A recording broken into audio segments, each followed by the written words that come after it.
Hi, good morning every one.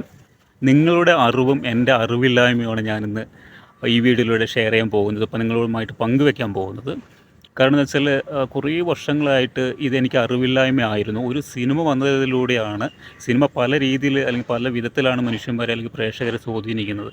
പല രീതിയിലായിരിക്കും. പല അറിവുകൾ തരും, ചിലപ്പോൾ അറിവില്ലായ്മകൾ തരും.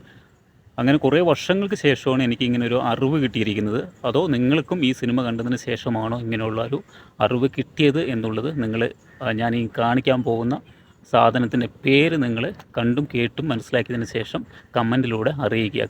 റെഡ് കളറ്, ഇത് ശകലം ഒരു വയലറ്റ് കളർ പോലെയുണ്ട്. സോ ഈ പൂവിൻ്റെ പേരെന്താണെന്ന് നിങ്ങൾക്കറിയോ? ഒരു സിനിമ വന്നത് കൊണ്ട് മാത്രമാണ് ഇതിൻ്റെ പേര് എനിക്ക് മനസ്സിലായത്.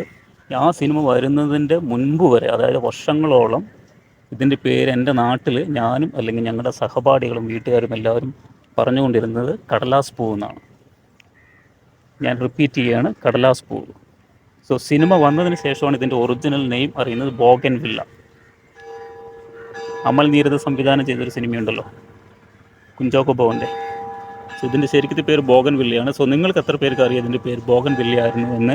ആ സിനിമ കണ്ടതിന് ശേഷമാണ് അറിഞ്ഞത്, അതോ അതിന് മുമ്പ് നിങ്ങൾക്ക് അറിയാമായിരുന്നോ എന്നുള്ളത് നിങ്ങൾ കമൻറ്റിലൂടെ അറിയിക്കുക. Thank you.